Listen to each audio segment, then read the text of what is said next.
So they have just finished the roll call, the ceremonial roll call, sort of, the celebratory roll call, as they called it, in Chicago. This is the sort of celebrity host for the night, Ana Navarro.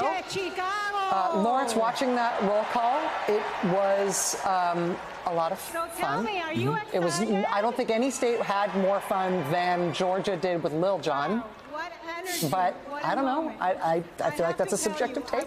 Well, we got to see Ben Wickler, who's a frequent guest on all of our shows, the most serious guy in Wisconsin, the guy who runs the Democratic Party in Wisconsin.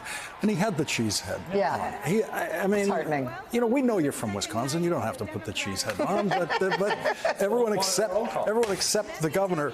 But boy, this was, you know, as flawlessly organized as you could imagine. But you know, just to step back a little bit, if you go back a couple of months ago to the people, even before the debate, who were urging Joe Biden to step out of the race and have an open convention, you wouldn't have a nominee. You would not have a nominee as of now, if any of that advice was followed. And it wasn't just not followed by Joe Biden and Kamala Harris, who really did everything they could to shut out any kind of competition here, but the reasonable Democrats whose names were being thrown around were never asked, oh, by the way, would you like to compete at a convention for this nomination? These people were just dreaming about this open contested convention here, which would have been, I think, extremely chaotic. And instead what you have is the best convention production I've seen so far. Tonight, they're roughly on time. They're only 10 minutes behind right now. Last night was ridiculous because every speaker, except for the civilians, every elected official spoke more than double the amount of time they were allotted, more than double. That hasn't happened tonight. We'll see what happens. Steph, remarkable split screen. I mean, we're seeing here on the left side, this is Kamala Harris not in Chicago, but rather in swing state, Wisconsin, 90 miles away in Milwaukee.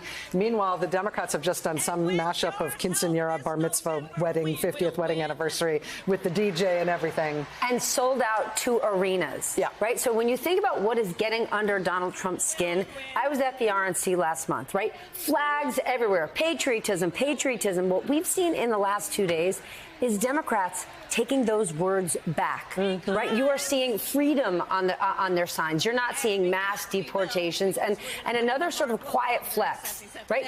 Every state, you saw another super famous song, an artist from that state. Think about all the artists and their estates that have gone after Donald Trump in the last 6 years, whether it's Sinead O'Connor, the Village People, recently Celine Dion, over and over, Tom Petty, stop playing our songs at your rallies. And tonight we saw every artist from every genre of music representing their states, including Lil Jon in person.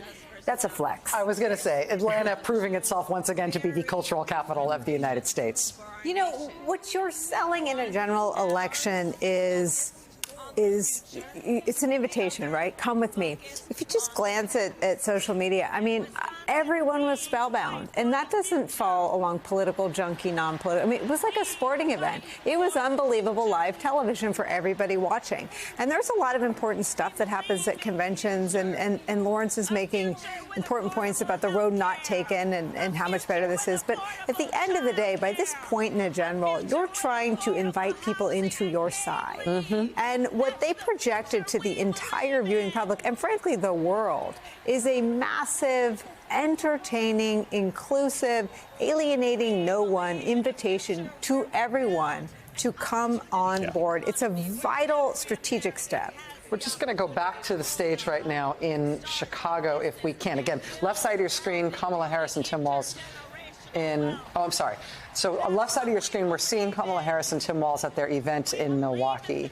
We're expecting, in a moment, we're going to hear the first major speech of the night from Chuck Schumer. Before we bring on Chuck Schumer, can we go to Alex in Chicago?